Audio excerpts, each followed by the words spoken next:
अस्सलाम वालेकुम। Programme night addition में हम आपको खुशामदीद कहते हैं। नाज़रीन, बिनते हव्वा हूँ मैं, शायद यही मेरा जुर्म है। बिनते हव्वा कराची की मरवा हो, कसूर की ज़ैनब हो या फिर इस्लामाबाद की फ़रिश्ता हो, बिनते हव्वा तो आज भी इब्ने आदम से डरी हुई है। बिनते हव्वा आज भी जंजीरों में जकड़ी हुई है। हमारा मुआशरा कहने को यूं तो औरत की आज़ादी इज़्ज़त का दावेदार है, मगर आज का सानेहा दुनिया के रेपिस्ट कैपिटल दिल्ली की कहानी नहीं है।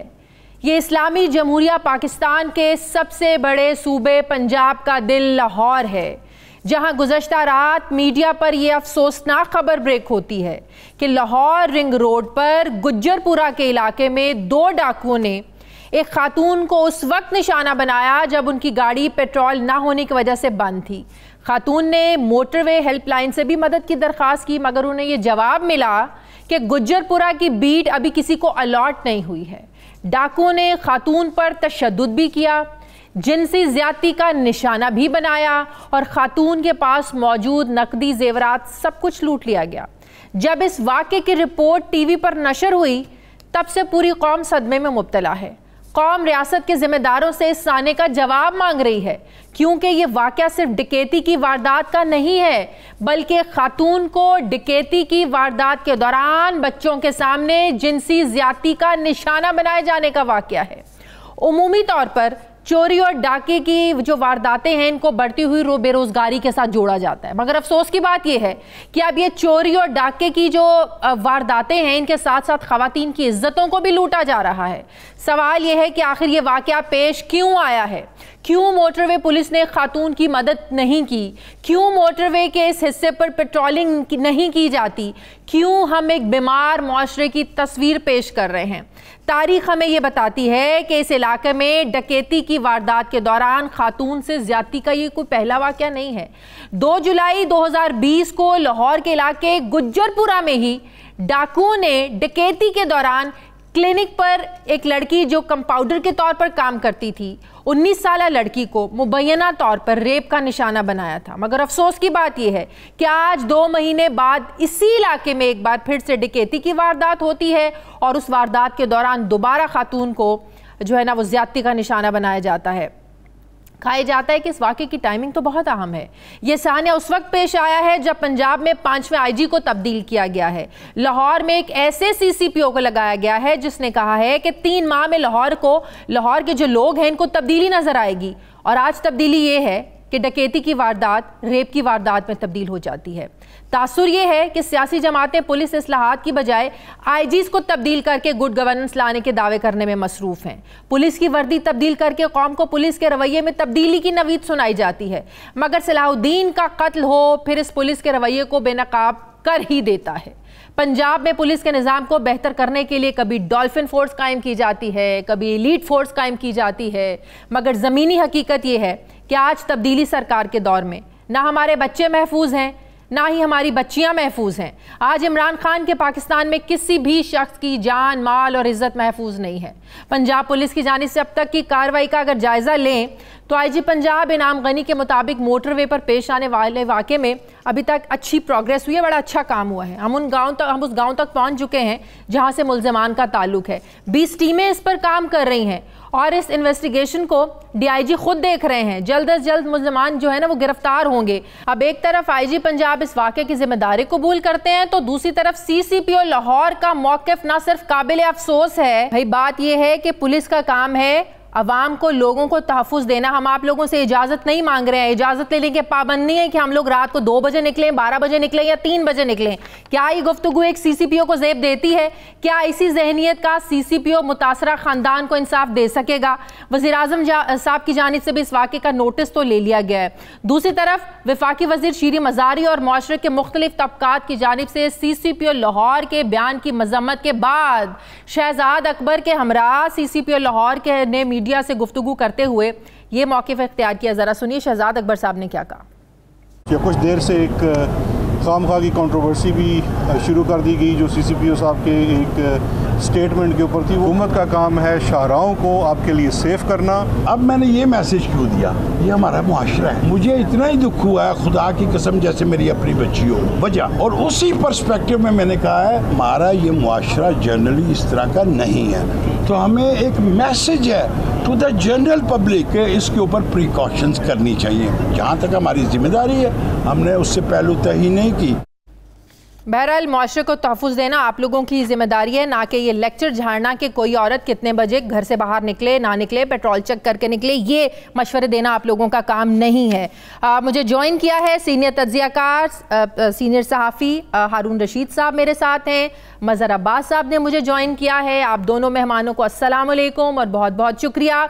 हारून रशीद साहब, ऐसे वाक़यात को बयान करने के लिए यकीन करें अल्फाज भी नहीं होते। मैं खुद एक औरत हूँ, रात को प्रोग्राम करने के बाद अकेली घर जाती हूँ ड्राइव करके। जब से ये वाक़यात सामने आ रहे हैं अब बहुत ज़्यादा डर लगना शुरू हो गया है। और फिर ऐसे लोगों के बयानात, जब ये कोई ये कहे कि 3 बच्चों की औरत का रात को निकलने का क्या काम था, आप पेट्रोल घर से चेक करके निकलें, आप 2 बजे क्यों निकली, 12 बजे क्यों निकली, ये मुआशरा रहने के काबिल है? ये हुकूमत जो 2 दिन पहले तक कानून की बालादस्ती की बातें कर रही थी और आज इनके ये CCPO साहब ये बयान दे रहे हैं, क्या कहेंगे आप इस पर? देखिए, बुनियादी खराबी तो यही है कि पुलिस इस्लाहात की फिक्र किसी को है ही नहीं और कोई सिस्टम नहीं है। जब तक सिस्टम ना हो और मेरिट पे तकर्रियाँ ना हो और कोई निज़ाम ना हो, इसमें सारे बेसिक फैक्ट्स देख लें। ये अकबर शहजाद साहब क्यों आए इसमें, मेरी इत्तला ये है कि इन्हीं के कहने पर ये तकर्रियाँ की गई हैं, IG की भी और CCPO की भी। और इनका क्या ताल्लुक है पंजाब पुलिस से? जब मरकज से हर चीज़ आप तय करने की कोशिश करेंगे और चीफ मिनिस्टर का कोई दखल नहीं है। अगर चीफ मिनिस्टर कॉम्पिटेंट है तो उसके मशवरे से होना चाहिए, और कॉम्पिटेंट नहीं है तो उसकी जगह दूसरे चीफ मिनिस्टर होना चाहिए। फिर ये है कि 6 महीने पहले को लगभग आपने ये मोटरवे खोल दिया है, वहां कोई चीज नहीं है जो मोटरवे पे होती है, ना मोटरवे पुलिस के लोग वहां लगाए गए हैं, खतो किताबत होती रही IG की और मुराद सईद साहब की मिनिस्ट्री की, और एक कदम भी नहीं उठाया गया। वो छोटे छोटे कोन जो होते हैं वो भी नहीं है, स्पीड नोट करने वाले जो वो कैमरे होते हैं वो भी नहीं है, कोई चीज नहीं है उस मोटरवे पे। और जो इलाके में पहले एक वाकया पेश आ चुका है तो थानेदार को कॉन्शियस होना चाहिए था, मगर वो बिल्कुल लगता है कि वो उन्होंने कोई परवाह नहीं की और वहां कोई उसकी निगरानी नहीं की जा रही, तो लोगों को हालात के रहमो करम पर छोड़ दिया गया। मुराद सईद साहब इसके जिम्मेदार हैं, क्यों नहीं उन्होंने इतने महीने गुजर गए और याद दहानियां कराई गई। और ये जो अफसरों का इंतखाब है, मैं इसके बारे में ज्यादा तो नहीं कहूंगा, मगर ये किसी करीने से नहीं किया गया है।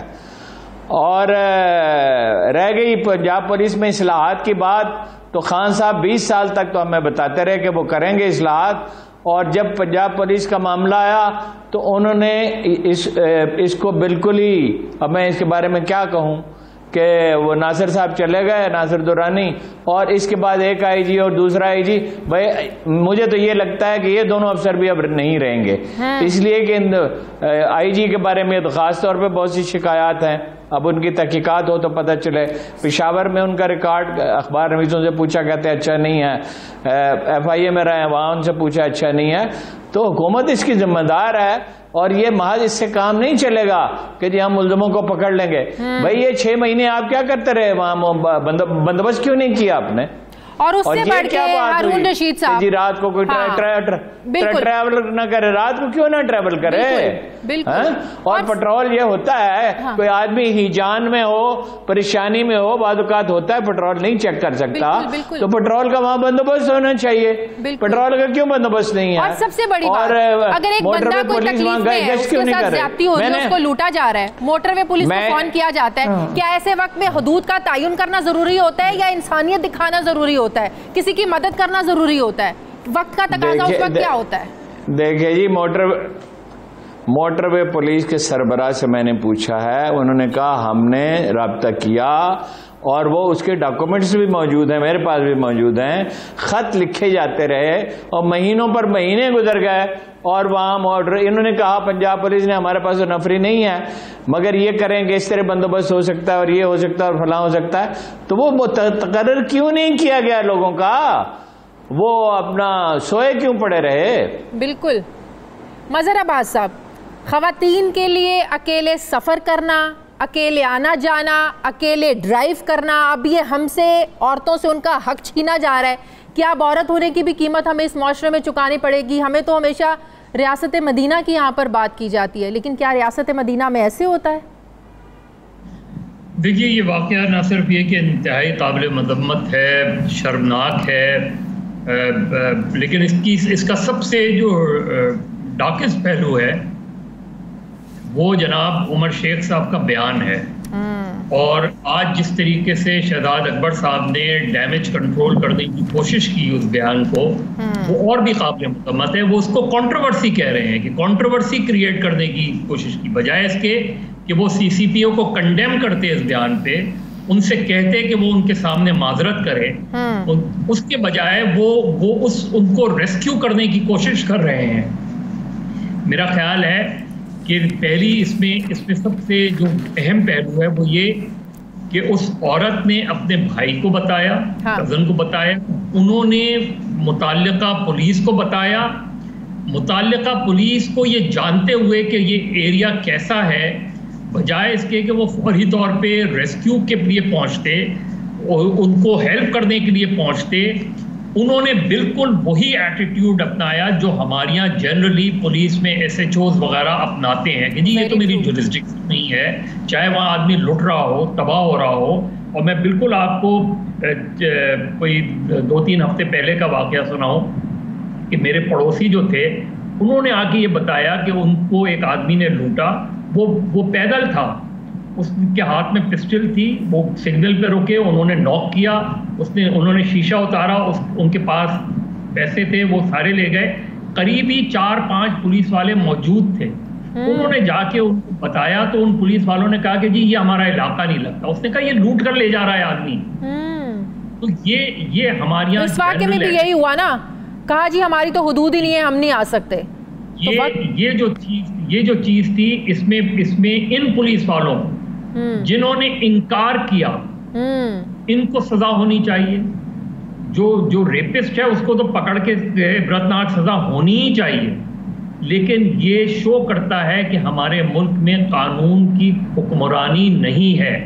जो दावे बड़े बड़े किए जाते हैं ये रिफ्लेक्ट करता है कि हमारे यहाँ इसलिए लोग दंदनाते फिरते हैं, इसलिए लोग दरिंदा सिफत बन जाते हैं, क्योंकि उन्हें पता है कि वो अभी इस केस में भी आप देख लीजिएगा, इस केस में अगर फर्ज करें वो रेपिस्ट गिरफ्तार भी हो जाते हैं तो आपकी प्रोसिक्यूशन इतनी, ये याद रखिए कि आपकी प्रोसिक्यूशन इतनी नाकिस है कि इस केस में लूपहोल निकाले जाएंगे। अब जाहिर है इस केस के विटनेसेस कौन हैं? वो औरत जिसके साथ ये सलूक हुआ है, वो उसके नन्हे बच्चे जिनके सामने उनकी वालिदा के साथ ये सलूक हुआ है।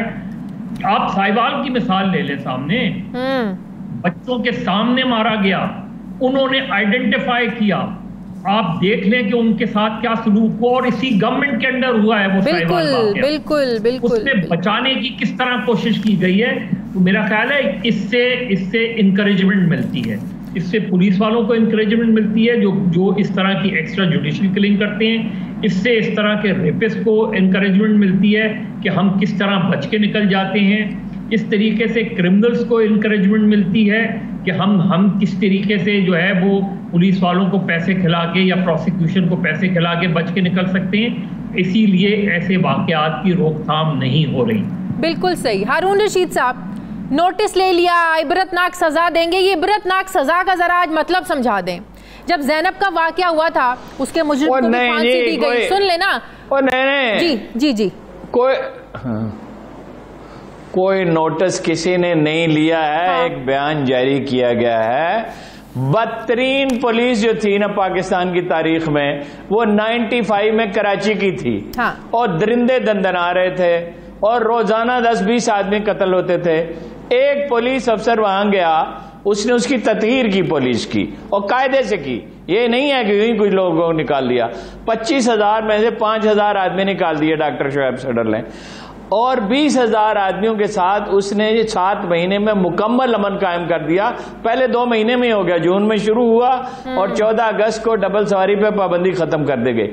जब आप करना चाहते हैं, मगर उन्होंने ये कहा प्रेसिडेंट से और प्राइम मिनिस्टर से और सदर से एक मीटिंग में कि मुदाखलत कोई नहीं करेगा, और ये उनसे वादा किया गया और उन्हें आज़ादी दी गई काम करने की।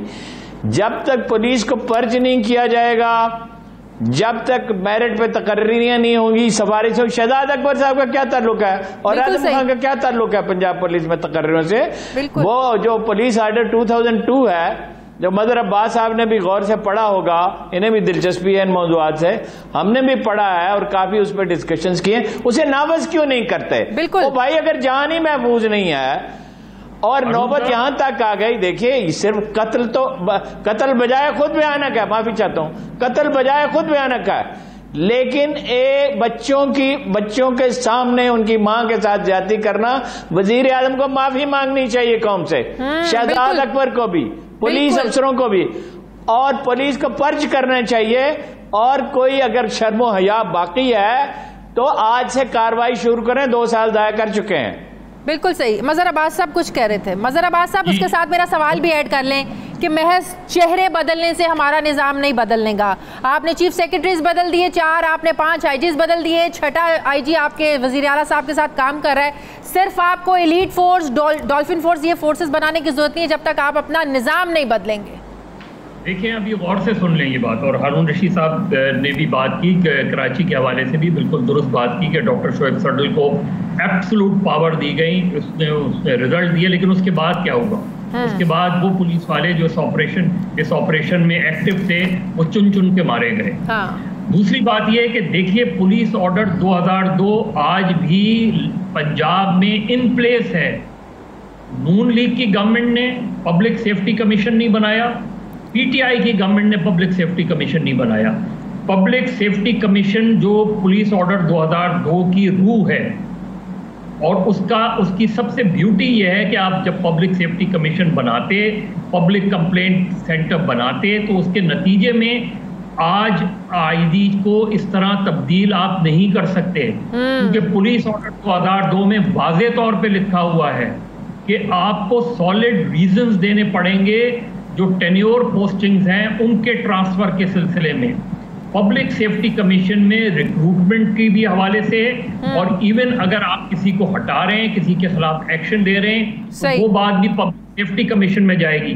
तो टेक्निकली आज भी, कानूनी तौर पे आज भी पंजाब पुलिस ऑर्डर 2002 के तहत चल रहा है, लेकिन माना नहीं जाता। बिल्कुल सही। उसको इम्प्लीमेंट नहीं किया जाता। उसकी चीजें जो है मौजूद हैं, उसमें जो बैरियर्स लगाए गए हैं, उनकी वजह से उनको बनाया नहीं जाता, और यही वजह है कि आज भी इंतहाई पॉलिटिसाइज्ड पुलिस है, आज भी इंतहाई क्रिमिनलाइज्ड। आज शहजाद अकबर का सीसीपीओ के साथ खड़े होना बिल्कुल वाज़ेह सबूत है उस बात का जो आप इस वक्त कर रहे हैं, और उनकी हिमायत करना। देखिए, अगर आपने चीजों को बेहतर बनाना है, जब भी आप ये कहना कि हम ये कर रहे हैं, रिफॉर्म्स कर रहे हैं, एक ऑर्डर आपके सामने मौजूद है। सिंध में उसको मैनिपुलेट किया गया। सिंध में पुलिस ऑर्डर 2002 की धज्जियां उड़ा के एक नया पुलिस ऑर्डर लेकर आ गए, ताकि उसमें उनकी इंटरफेरेंस हो सके। एक पब्लिक सेफ्टी कमीशन जिन्होंने बनाया, उसमें वुज़रा को शामिल कर लिया गया। उस तरह के बिल्कुल इसी तरीके से देखिए, ये आईजी की जो ट्रांसफर है, वो सुप्रीम कोर्ट के एडी ख्वाजा केस की वायलेशन है। बिल्कुल बिल्कुल। पुलिस ऑर्डर 2002 की वायलेशन है। तो ये जो चीजें हैं पंजाब में, अगर इमरान खान चाहते हैं कि चीजें बेहतर हों, जैसे खैबर पख्तूनख्वा की मिसालें दिया करते थे, तो आपके सामने तो एक मॉडल मौजूद है, इन प्लेस है, आपने सिर्फ उसको इम्प्लीमेंट करना है। Very true. सेफ्टी कमीशन बनाना है। अगर नहीं बनाते तो इसका मतलब है आप नहीं चाहते कि चीजें बेहतर हों। बिल्कुल सही। बहुत बहुत शुक्रिया मजहर अब्बास, हारून रशीद साहब, मेरे दोनों मेहमानों का बहुत शुक्रिया। मुझे प्रोग्राम में एक ब्रेक लेनी है। नाज़रीन, वापस आते हैं छोटे से वक्फे के बाद।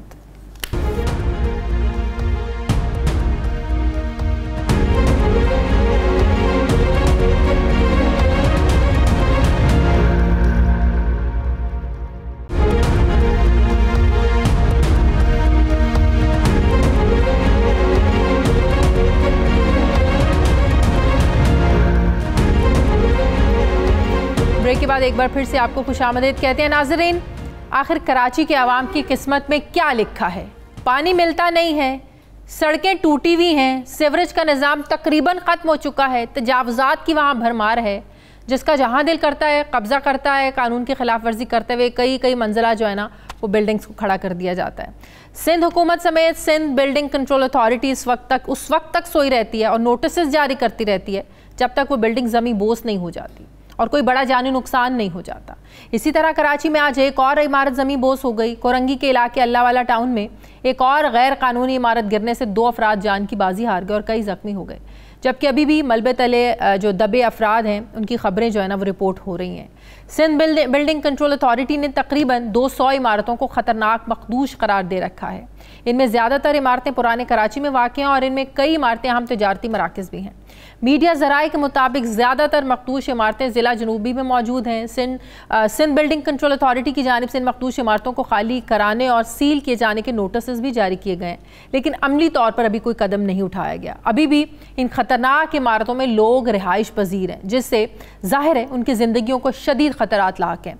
कुछ अर्सा पहले लियारी में गिरने वाली 5 मंजिला इमारत पर भी बहुत शोर उठा और नाकाबिल रिहाइश इमारतों को सिंध बिल्डिंग कंट्रोल अथॉरिटी की तरफ से खाली ना करवाए जाने के हवाले से कई सवालात भी उठाए गए। मीडिया ने चंद दिन शोर बर्पा किया, खबरें चली, टॉक शोज़ हुए, फिर खामोशी छा गई। कराची में ज़मीं बोस होने वाली ये कोई पहली इमारत नहीं है। इससे पहले गोलिमार, रनछोड़ लाइन, जाफर तैयार सोसाइटी, टिम्बर मार्केट और नीलम कॉलोनी समेत दिल्ली कॉलोनी में कई ऐसे वाक़यात सामने आ चुके हैं। इन वाक़यात में दर्जनों कीमती जानें जा चुकी हैं। कई गरीबों की ज़िंदगी भर की जो जमा पूंजी थी वो भी ज़ाया हो चुकी है। लेकिन सिंध हुकूमत ने गैर कानूनी बिल्डिंग्स के ख़िलाफ़ ना तो कोई एक्शन प्लान दिया और ना ही उनके ख़िलाफ़ कोई कार्रवाई की गई। अगर कोई कार्रवाई की गई होती तो ज़ाहिर है इस तरह के वाक़यात रुक जाते। सुप्रीम कोर्ट समेत सिंध हाई कोर्ट ने गैर कानूनी इमारतों की तामीरात पर मुख्तलिफ औक़ात में अहम फैसले और रिमार्क्स भी दिए, लेकिन उन्हें भी नज़रअंदाज किया जाता रहा और आज भी कराची में गैर कानूनी इमारतों की तामीर का सिलसिला किसी रुकावट के बगैर जारी है और चंद गज के प्लॉट्स पर कसीर मंजिला इमारतों को तामीर कर दिया जाता है और सिंध बिल्डिंग कंट्रोल अथॉरिटी की रिट कहीं नज़र नहीं आती। अल्लाह वाला टाउन में आज गिरने वाली एक और गैर कानूनी इमारत इस बात का वाज़ेह सबूत है।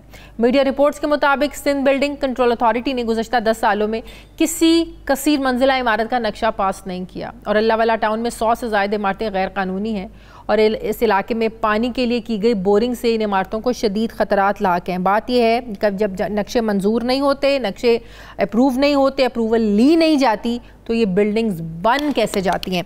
इसी पर मैं बात करूंगी। मुझे ज्वाइन किया है पाकिस्तान पीपल्स पार्टी के रहनुमा, सिंध हुकूमत के तर्जुमान मुर्तज़ा वहाब साहब ने। अस्सलाम वालेकुम, बहुत बहुत शुक्रिया मुर्तज़ा वहाब साहब आपका। मुर्तज़ा वहाब साहब, आज जो बिल्डिंग गिरने का, जो इमारत गिरने का जो वाक़या पेश आया है, बड़ा अफसोसनाक वाक़या है। यकीनन ये सब जानते हैं ये कोई पहला वाक़या नहीं है, इससे पहले भी ऐसे वाक़यात पेश आते रहे हैं, लेकिन सवाल यहाँ पर यही है जब कोई इमारत का नक्शा नहीं होता, मंजूर नहीं होता, कोई अप्रूवल नहीं होती तो बिल्डिंग्स बन कैसे जाती हैं? जी बिस्मिल्लाहिर्रहमानिर्रहीम। बड़ा अफसोसनाक वाक़या है, शर्मनाक वाक़या है। आपकी बात बिल्कुल दुरुस्त है कि ये बिल्डिंग्स जो हैं विदाउट अप्रूवल बननी नहीं चाहिए और मैं समझता हूँ उसमें कहीं ना कहीं जो बिल्डिंग कंट्रोल अथॉरिटी है उसकी कोताही है, उसकी नेग्लिजेंस है। जो बिल्डर माफिया है मैं समझता हूँ उनकी क्रिमिनलिटी है और मैं ये भी समझता हूँ कि जो शहरी इस तरह की प्रॉपर्टीज में इन्वेस्ट करते हैं ड्यू डिलिजेंस किए बगैर, ये चीज़ें चेक किए बगैर क्या आया उसका नक्शा अप्रूव्ड है नहीं है, मैं समझता हूँ थोड़ा सा उन शहरियों को भी जिम्मेदारी का मुजाहरा करने की ज़रूरत है। मैं SBCA को बिल्कुल इसके ऊपर कसूरवार ठहराऊंगा। जो बिल्डर है उसकी 100% क्रिमिनलिटी है इसके अंदर, लेकिन एट द सेम टाइम मैं शहरियों से भी गुजारिश करना चाहूँगा कि जब वो अपनी हार्ड एंड मनी को किसी जायदाद को खरीदने के लिए इस्तेमाल करते हैं। लेकिन मुर्तज़ा वहाब साहब, लोगों को तो मतलब कि बेवकूफ़ बनाना, झांसे में लेके आना बड़ा आसान होता है। डॉक्यूमेंटेशन दिखाकर, गलत नक्शे दिखाकर वो लोग तो झांसे में आ जाते हैं। बात यह है कि अगर पहले जो इंसिडेंट्स हो चुके हैं उन इंसिडेंट्स के बाद सिंध बिल्डिंग कंट्रोल अथॉरिटी, इनके जो लोग हैं, जो जिम्मेदारान हैं, उनके खिलाफ कार्रवाइयाँ हुई होती तो शायद ये वाक़यात रुक जाते। शादी ऐसा नहीं है, कार्रवाइयाँ तो होती हैं और अदालत के अंदर केसेस भी फाइल होते हैं, लेकिन ये बात आपकी दुरुस्त है कि शायद अभी तक उन लोगों को अगर सजा मिली होती तो शायद हम मिसाल कायम करने में कामयाब हुए होते। मैं ये जो बिल्डिंग का वाकया, इसमें भी मैं आपको एक चीज बताना चाहूंगा, और वो ये कि 2 रोज कबल जब इस बिल्डिंग में दरारें पड़ी और डिस्ट्रिक्ट एडमिनिस्ट्रेशन के नॉलेज में ये मामला लाया गया, तो फौरी तौर पर डिप्टी कमिश्नर कोरंगी ने जगह का विजिट किया, उन्होंने अपनी टीम को वहां पर भेजा, पुलिस वहां पर आई और बिल्डिंग को खाली करा लिया गया। वहां पर 8 अपार्टमेंट्स थे गालिबन, जिनके अंदर फैमिलीज रह रही थी, और 8 की 8 फैमिलीज को वहां से निकाल लिया गया था। अनफॉर्चुनेटली अगले रोज 2 फैमिलीज वापस घर के अंदर पहुंची। उन्होंने प्राइवेट किसी आर्किटेक्ट से, इंजीनियर से बात की, कॉन्ट्रैक्टर से बात की, उसने कहा जी ये डेंजरस नहीं है दरारें, इनको हम फिल करके मामले को रिजॉल्व कर सकते हैं, और वो 2 खानदान आके अनफॉर्चुनेटली इसके अंदर फंस गए। तो मैं समझता हूँ थोड़ा सा हम सबको अपना अपना किरदार इसमें अदा करने की जरूरत है। अमले ने तो कार्रवाई की, लेकिन शहरियों ने भी अनफॉर्चुनेटली उस तरीके से ताउन नहीं किया। मैं समझता हूँ कि देखिए, जिनके बच्चे होते हैं ना, जिनकी फैमिलीज होती हैं ना, सबसे पहले खौफ और मुसीबत तो यही पड़ जाती है कि खुले आसमान तले बच्चों को लेकर कहाँ जाएंगे। तो हर एक की कोशिश होती है कि जैसी भी छत है लेकर बैठे रहें। तो बात यह है कि कहीं ना कहीं जो ये बिल्डर्स माफिया है, इसका बहुत ज़्यादा कसूर है, इस पर हाथ डालने की ज़रूरत है। ये भी बड़ी बातें चलती हैं, सियासी पुष्टपनाही इन लोगों को हासिल होती है, जिसकी वजह से आज तक इस माफिया पर हाथ नहीं डाला जा सका। नहीं, आपकी बात दुरुस्त है कि जो बिल्डिंग या बिल्डर्स माफिया है, जो इस तरह के सब स्टैंडर्ड बिल्डिंग बनाते हैं, इनके खिलाफ कार्रवाई होनी चाहिए। और मैं समझता हूँ वक्त आ गया है कि इस केस को इस तरीके से फाइल किया जाए, इस तरीके से फॉलो अप किया जाए कि मिसाली सजा उस बिल्डर को मिले। बट आपने जो बात की ना कि किसी भी खानदान के लिए घर की छत बड़ी जरूरी होती है, शायद ये बात आपकी बिल्कुल दुरुस्त है, लेकिन मैं समझता हूँ हर खानदान के लिए जिंदगी भी उतनी अहम है, उसके बच्चे, उसके बुजुर्ग भी उतने ही अहम है। तो मैं समझता हूँ जब आपको खतरा नजर आ रहा होता है शाजिया, तो आप उस खतरे से बचने की कोशिश करते हैं, उस खतरे में घुसते नहीं है। और मैं समझता हूँ इस मामले में जैसे ही खतरे की निशानदेही हुई, अमला हरकत में आया, उनने कार्रवाई की, बट अनफॉर्चुनेटली 6 खानदानों को निकाल लिया गया। उन्होंने हुकूमत का साथ दिया, 2 खानदान वापस आके बस गए, जिसकी वजह से ये बड़ा अलमनाक वाकया भी हुआ है, नुकसान भी हुआ है। मेरी ताज़ियत उस खानदान के साथ। लेकिन मैं आपको इस बात की यकीन दहानी कराता हूँ कि इस मामले को संजीदगी के साथ देखने की जरूरत है, और मैं समझता हूँ इस केस को एक सैंपल केस बनाए। और आप समझते हैं मुर्तज़ा वहाब साहब के सिंध बिल्डिंग कंट्रोल अथॉरिटी जैसा इदारा बड़ा कमज़ोर हुआ है, जिसके डीजी मंजूर कादर काका जैसे रह चुके हों, फिर जिन पर करप्शन के इतने ज़्यादा रेफरेंसेस केसेस चल रहे हों, ऐसे लोगों ने, ऐसे जो इदारे हैं उनको नुकसान पहुंचाया, जिसकी वजह से आज कराची के लोगों को भुगतना पड़ रहा है। शादिया, देखें, कोई एक शख्स तो बिल्डिंग नहीं बनाता। इन तमाम बिल्डिंग्स का जो असल मसला जो मुझे समझ आता है, और मैं बहैसियत शहरी की ये बात कर रहा हूँ, आपको जगह जगह लोग इस तरह की बिल्डिंग्स तामीर कर रहे हैं जिसके ऊपर कोई उन्होंने अप्रूवल नहीं लिया हुआ होता। कहीं ना कहीं कोई पुलिस को सेट कर लेता है, कोई सरकारी अमले को सेट कर लेता है छोटे लेवल पे। बट मैं आपको इस बात की यकीन दहानी कराता हूँ कि कोई भी सियासी जमात हो, कोई भी हुकूमत हो, वो कभी ये नहीं चाहेगी कि उनका शहरी किसी मुश्किल में आए, किसी तकलीफ में आए। तो आपका पॉइंट वजह है, ये गलती है, इस गलती का अदराक होने की जरूरत है। और मैं आपको इस बात का यकीन दिलाना चाहूंगा कि इस मामले को प्रॉपर्ली परसू किया जाएगा, और जो शख्स भी इस मामले में इन्वॉल्व है उसके खिलाफ कार्रवाई की। चलिए, ये तो जबरदस्त हो गया।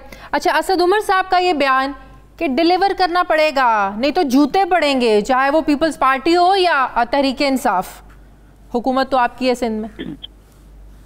असद उमर साहब ने बिल्कुल सही बात की कि जो हुकूमत डिलीवर करेगी उसको आवाम अप्रिशिएट करेगी, उसकी पजीराई की जाएगी, उसकी गुन गाएगी। और जो हुकूमत डिलीवर नहीं करेगी, जो सियासी जमात से बात करेगी, आवाम उनको रिजेक्ट करेंगे। तो बात उनकी बिल्कुल दुरुस्त है, और मैं उनका इस बात पर भी शुक्रगुजार हूँ कि उन्होंने इस बात को करते हुए इस बात का एतराफ़ भी किया कि सिंध हुकूमत इस कराची पैकेज के अंदर 750 अरब रुपए की जो कॉन्ट्रीब्यूशन है वो सिंध हुकूमत की है।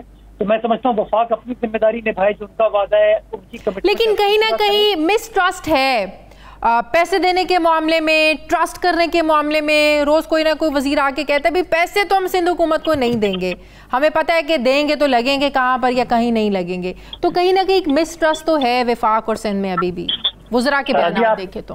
शाजिया, आपने बड़ी इंपॉर्टेंट बात की और मैं समझता हूँ यही वो बदमज़गी है, यही वो बयानबाजी है जो कि हालात को और ताल्लुकात को खराब करती है। एक तरफ वजीर आला सिंध वजीर आज़म के साथ बैठे हैं और फैसला कर रहे हैं कि आइए मिलकर कराची के हालात को बेहतर बनाने के लिए अपना अपना किरदार अदा करें, और फिर शिबली फराज साहब आके कहते हैं कि हम पैसे नहीं देंगे, ये चोर हैं, ये ऐसे हैं। तो मैं समझता हूँ बयानबाजी से कभी मामलात हल नहीं होते, मसाइल हल नहीं होते। मसाइल को हल करने के लिए संजीदगी के साथ काम करना पड़ता है। मैं एक चीज वाजे करना चाहूंगा कि जो तासुर कुछ लोग दे रहे हैं कि शायद ये जो 1100 अरब रुपए का पैकेज है इसके अंदर पैसों को मुंतकिल किया जाएगा किसी एक हुकूमत को, ये तासुर गलत है। देखें, जो वफाकी हुकूमत की जिम्मेदारी है, जो प्रोजेक्ट वफाकी हुकूमत कमिट कर रही है उसके अखराजात और उसकी डेवलपमेंट वफाकी हुकूमत खुद करेगी, और जो सूबाई हुकूमत के प्रोजेक्ट्स हैं वो सूबाई हुकूमत खुद करेंगी। तो मैं समझता हूँ अगले चंद माह में ये चीज बड़ी क्लियर हो जाएगी लोगों के सामने कि किसने होमवर्क करके ऐलान किया है और किसने विदाउट होमवर्क ऐलान किया है, कौन अच्छी नीयत के साथ काम करना चाह रहा है, कौन सियासी बयानबाजी करना चाह रहा है। मैं समझता हूँ अवाम जो है कराची की उसको फैसला करने दे, अगले 6-8 महीने में चीजें बड़ी क्लियर हो जाएंगी। ठीक है, बहुत बहुत शुक्रिया तर्जुमान हुकूमत मुर्तज़ा वहाब साहब मेरे साथ थे। नाज़रीन, मुझे प्रोग्राम में एक ब्रेक लेनी है, वापस आते हैं छोटे से वक्फे के बाद।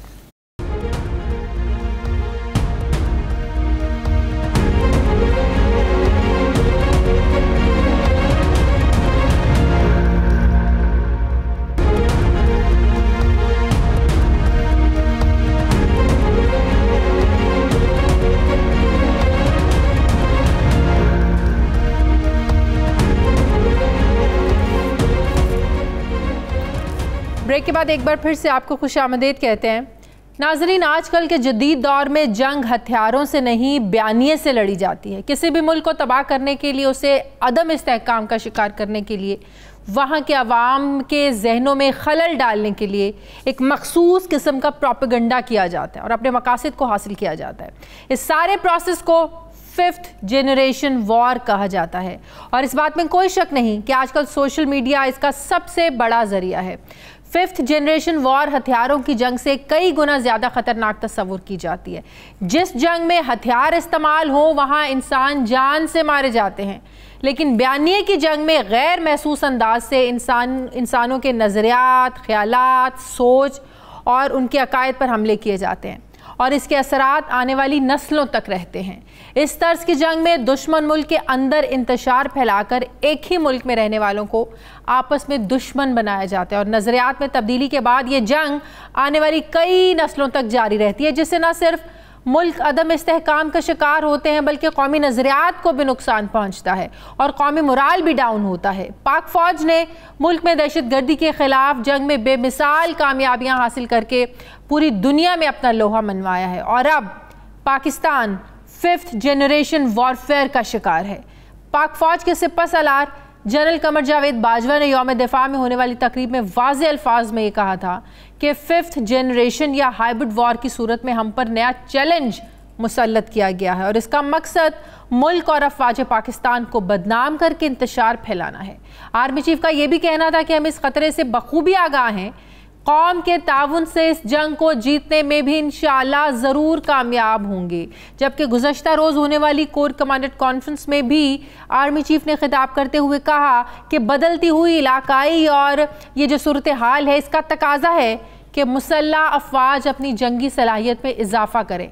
पाकिस्तान के अहम अहदाफ के ख़िलाफ़ कुछ अनासिर हाइब्रिड वॉरफेयर में मुलव्वस हैं। 5th जनरेशन वॉर हथकंडों को इसको नाकाम बनाना होगा और हाइब्रिड वॉरफेयर के हवाले से हुकूमती पॉलिसी के मुताबिक इक़दाम किए जाएंगे।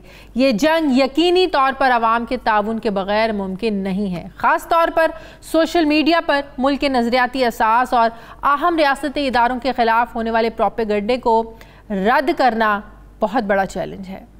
पाक फ़ौज का इदारा ISPR इस बयाने की जंग में बेहतरीन किरदार अदा कर रहा है और भारत के साबिक फ़ौजी अफसरान की जानिब से इस जंग में ISPR के किरदार की तारीफ इसका खुला सबूत है। 5th जनरेशन वॉरफेयर में अपना किरदार बेहतरीन तरीके से अदा करिए, लेकिन अब आवाम की भी जिम्मेदारी है कि वो अपने मुल्क और फ़ौज के ख़िलाफ़ होने वाले जो प्रोपेगेंडा है और जो झूठी ख़बरें हैं उस पर अपना दिमाग इस्तेमाल करे, क्योंकि ये जंग दहशतगर्दी के ख़िलाफ़ जंग से ज़्यादा ख़तरनाक है। दूसरी तरफ इसी हफ्ते दोहा में इंटर अफ़गान मुज़ाकरात भी शुरू होने जा रहे हैं, जबकि DGISPR का ये कहना है कि पाक अफ़गान सरहद पर जो पुरतशद्दुद वाक़यात हैं, ये अफ़गान जो पीस प्रोसेस है इसको पटरी से हटाने की एक साजिश है। सवाल ये है कि क्या भारत एक बार फिर से अफ़गानिस्तान में सरगर्म हो रहा है, जबकि दोहा में होने वाले इंटर अफ़गान मुज़ाकरात से कोई बड़ा ब्रेक थ्रू क्या सामने आ सकता है, इस पर मैं बात करूँगी। मुझे ज्वाइन किया है एयर मार्शल रिटायर्ड शाहिद लतीफ़ साहब ने। अस्सलाम वालेकुम, बहुत बहुत शुक्रिया शाहिद लतीफ़ साहब। शाहिद लतीफ़ साहब, हम बात कर रहे हैं कि यौम दिफा पर भी आर्मी चीफ ने अपने खिताब में कहा कि हम पर 5th जनरेशन वॉर मुसल्लत की गई है, और कल फिर जो कोर कमांडेंट कॉन्फ्रेंस हुई इसमें भी बात की गई कि पाकिस्तान मुखालिफ अनासर की जानिब से 5th जनरेशन वॉर और हाइब्रिड हथकंडों को हमें नाकाम बनाना होगा। सर, कैसे हमें इसका मुकाबला करना है? ये जंग तो दहशतगर्दी से भी ज़्यादा ख़तरनाक जंग है। 9/11 के बाद जो अमेरिका ने अफ़गानिस्तान में किया वो 4th जनरेशन वॉर की उसको किस्म कहा जाता है, तो आपको पता है उसके बाद इस खत्ते में किस तरह की तब्दीलियां रोनुमा हुई। अभी जो 5th जनरेशन वॉर का जो खतरात है और कहा जा रहा है हम पर मुसल्लत की गई है, सर हमें कैसे इसका मुकाबला करना है? देखें, मैं ये समझता हूँ कि ये दुश्मन की तरफ से आपके लोगों के जो दिल और दिमाग हैं उन पर और नफ्सियाती तौर पर एक ऐसा हमला है जिसके तहत उनको स्टेट के ख़िलाफ़, इदारों के ख़िलाफ़, इदारों में और लोगों में कशमकश पैदा की जाए ताकि क्योस और कन्फ्यूजन वाली सिचुएशन पैदा हो। तो आप सोशल मीडिया में देख लें किस तरह के हमले किए जाते हैं, कैसे कैसे जो खबरें हैं वो फैलाई जाती हैं, उनको कोई चेक करने वाला नहीं। तो असल 5th जनरेशन वॉरफेयर ऐसा ही है, और दहशतगर्दी उसका खासकर एक हिस्सा रहा है, क्योंकि एनिमी जो है वो डिफाइंड नहीं है और एनिमी मुख्तलिफ ज़ावियों से आप पर हमले करता है और आपको मालूम भी नहीं कि कहाँ हमले हो रहे हैं और किस सिमत से। शाहिद लतीफ़ साहब, अगर कश्मीर को देखा जाए, अगर कश्मीर की बात करें तो वहाँ इंडिया जो है अपने अफवाज की मौजूदगी के लिए ये जवाज़ बताता है कि वहाँ पर जो है वो जनरेशन वॉरफेयर जो है ना वो लड़ी जा रही है, लेकिन वहाँ पर तो जो वहाँ भारतीय हुकूमत है, भारतीय फ़ौज है, वो तो वहाँ के लोगों को नफ्सियाती मरीज़ बना रही है, वहाँ के लोगों को कुचला जा रहा है, वहाँ के लोगों को शहीद किया जा रहा है। तो वो कैसे इस चीज़ का दावा करके वहाँ पर जो है ना वो कब्ज़ा करने की जो कोशिश है? मैं ये समझता हूँ ये सरासर झूठ है। हाँ। वहाँ 5th जनरेशन वॉरफेयर कौन कर रहा है? ये जैसे आपने बात की, ये तो हिंदुस्तान की फौज है। हाँ। हिंदुस्तान है वहाँ पर। ये कश्मीरियों पर जो बर्बरियत और तशद्दुद हो रहा है, उनके पास कौन सा जरिया है जिसके ज़रिए वो लोगों के जहन जो हैं और उनकी नफ्सियात जो हैं उन पर असरअंदाज हों? वो तो बेचारे खुद तशद्दुद का शिकार हैं। तो भारत जैसे हर महाज पर झूठ बोलता है, उस सरासर ये झूठ बोल रहा है और दुनिया की निगाहों में एक ऐसी कशीदगी फैला रहा है कि जिसके तहत वो जाहिर करे कि ये भारत है। जैसे उसने पाकिस्तान के ख़िलाफ़ दुनिया भर में ये बात फैलाई कि पाकिस्तान दहशतगर्दी कराता है। दहशतगर्दी तो वो सबसे बड़ी कश्मीर में खुद कर रहा है, और पाकिस्तान ने दहशतगर्दी करवाई, वो अफ़गानिस्तान को भी साथ में लाया और उनकी इंटेलिजेंस के ज़रिए पाकिस्तान में भी दहशतगर्दी करवाई और दुनिया को ये मानने पर मजबूर किया कि दरअसल पाकिस्तान दहशतगर्द है। बिल्कुल। ये जो दहशतगर्दी है ये तो भारत करवा रहा है। बिल्कुल सही। तो शाहिद लतीफ़ साहब, ये भारत और चीन की जो सरहदी कशीदगी है, ज़ाहिर है पूरे खित्ते पर जो है ना इसके ख़तरात मंडला रहे हैं कि आने वाले जो दिन हैं सूरत हाल मज़ीद कशीदा जो है ना वो इससे हो सकती है। तो आपको क्या लगता है कि ये सूरत हाल खित्ते के लिए कितनी ज़्यादा ख़तरनाक होगी आने वाले दिनों में? कशीदगी दिन ब दिन बढ़ रही है। देखिए, मैं ये समझता हूँ बिल्कुल ये खित्ते के लिए ख़तरनाक है। पाकिस्तान को चाहिए कि इस वक्त चीन के साथ मिलकर एक हिकमत अमली तैयार करे, क्योंकि लद्दाख का मामला बिल्कुल इसी तरह है कि हिंदुस्तान ने उसको कश्मीर का हिस्सा बनाते हुए उसको एक तरह से अपने साथ जोड़ने की बात की है, जबकि चीन ने खुसूसन ये कह दिया हुआ है कि लद्दाख चीन का हिस्सा है, वो भारत का नहीं है।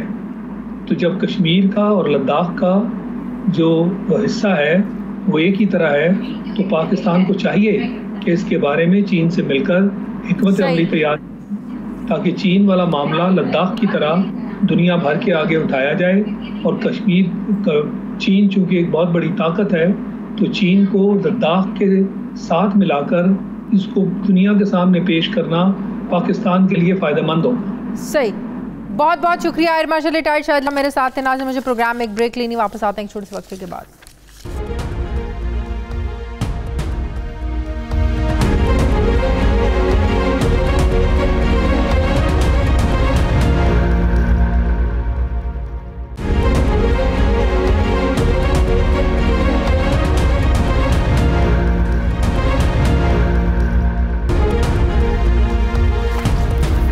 ब्रेक के बाद एक बार फिर से आपको खुशामदीद कहते हैं। नाज़रीन, वज़ीर-ए-आज़म को पेश की जाने वाली एक रिपोर्ट में ये इंकशाफ हुआ है कि 2016 के बाद वफाकी वजारतों, इदारों और कंपनियों में 799 जो अफसरान हैं वो खिलाफ कानून तैनात हुए हैं, जबकि तहरीक इंसाफ हुकूमत जो कि मेरिट की बालादस्ती का दावा करती थकती नहीं है, इस हुकूमत में भी वज़रा और ऑफिसर शाही ने भी अपने 93 मंजूर नज़र अफसरान खिलाफ कानून तैनात करवाए हैं तहरीक इंसाफ की हुकूमत ने, जिनमें से 50 अफसरान बदस्तूर खिलाफ ज़ाब्ता आला ओहदों पर मौजूद हैं। ज़राए के मुताबिक वज़ीर-ए-आज़म इमरान खान की हिदायत पर वफाकी वजारतों, इदारों और कंपनीज़ में खिलाफ कानून तैनात होने वाले अफसरों की इंक्वायरी जो है ये मुकम्मल हो गई है और रिपोर्ट वज़ीर-ए-आज़म को पेश कर दी गई है।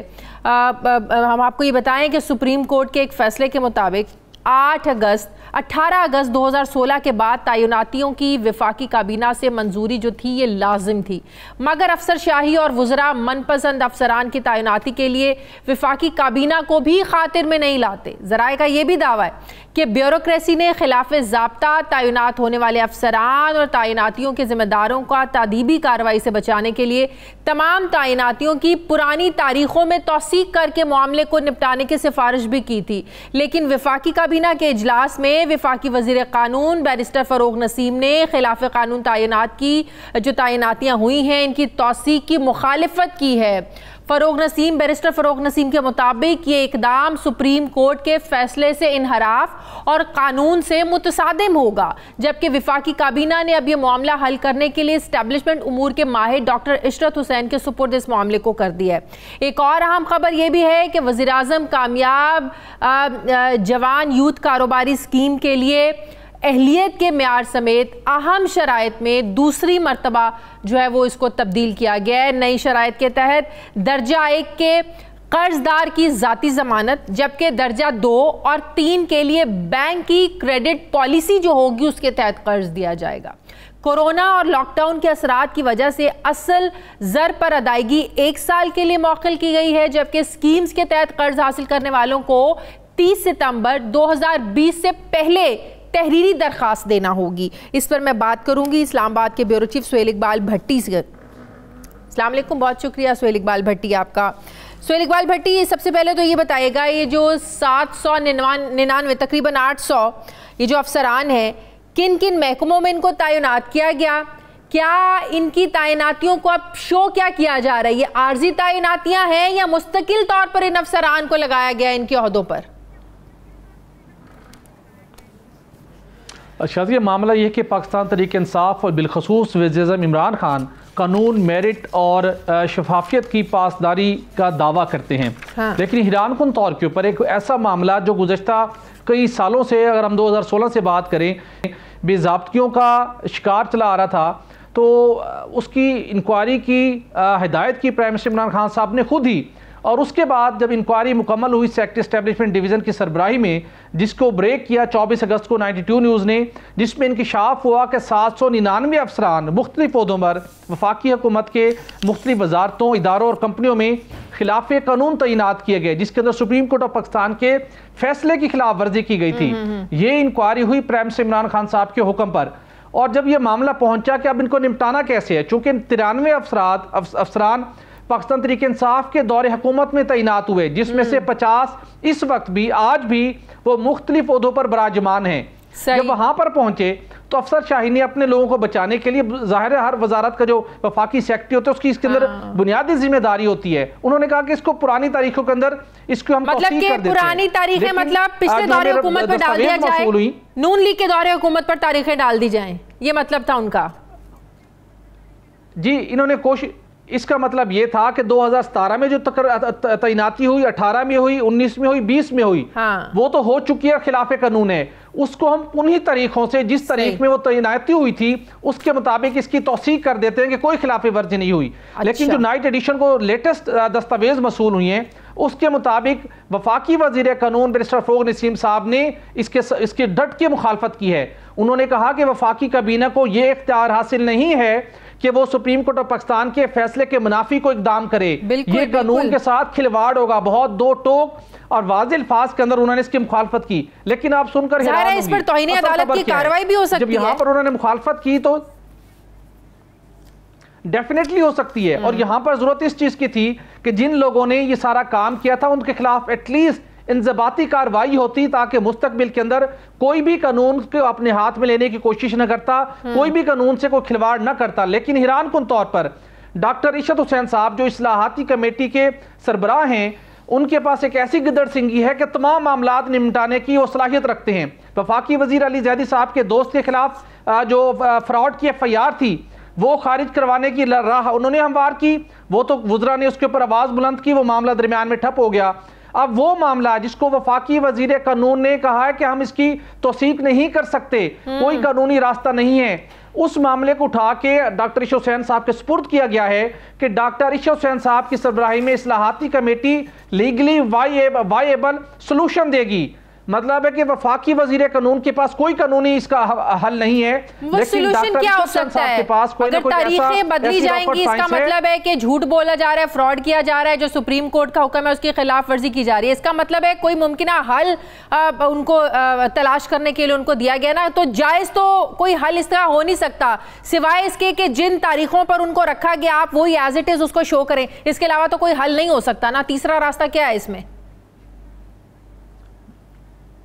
जी बिल्कुल दुरुस्त कहा आपने, अगर कोई जायज इसका हल हो सकता था तो वो वफाकी वजीर कानून बता सकते थे, सेक्रेटरी कानून कैबिनेट को बता सकते थे, तो उन्होंने कहा कोई कानूनी हल नहीं है। लेकिन अब ये असल मसला क्या है, इस वक्त मुख्तलिफ ब्यूरोक्रेट्स के और वुज़रा के ब्लू आइड लोग जो मुख्तलिफ ओहदों पर तैनात हुए मुख्तलिफ कंपनियों को MD के तौर पर कर रहे हैं, एक्टिंग चार्ज पर, और जिसके ऊपर प्राइम मिनिस्टर ने बरहमी का इजहार किया है। दस्तावेज में ये बताती है कि प्राइम मिनिस्टर ने बरहमी का इजहार किया कि 2-2 सालों से लोग एक्टिंग चार्ज पर हैं, जिससे हमारी गवर्नेंस मुतासिर हो रही है, हमारी फैसला साजी मुतासिर हो रही है। अब उस मसले का हल वजीर कानून ने कहा कोई कानूनी ऑप्शन नहीं है, लेकिन डॉक्टर इशरत हुसैन साहब और उनकी जो कमेटी है वो इसके लीगली वायबल सोल्यूशन देगी कि कैसे हम पतली गली से निकल के इन तमाम लोगों को कोई कानूनी कवर फराहम कर सकते हैं। ये बहुत वाज़ेह मामला है कि जिन लोगों ने खिलाफ कानून उनके खिलाफ कार्रवाई होनी चाहिए थी। सही। अब दूसरे मामले पर जरा मैं एक सवाल करना चाहती हूँ, जो कामयाब जवान प्रोग्राम में जो कर्ज लेने की शराइत, इसमें दूसरी बार जो तब्दीलियां की गई हैं, इसकी क्या रीजंस हैं और क्या तब्दीलियां इसमें की गई हैं और किस मकसद के लिए की गई हैं? चाची देखिए, ये पाकिस्तान तहरीक इंसाफ की हुकूमत ने नौजवानों को, यूथ को पावर करने के लिए ये पाकिस्तान तहरीक इंसाफ की जानिब से कामयाब जवान प्रोग्राम और यूथ लोन स्कीम मुतारिफ कराई गई थी।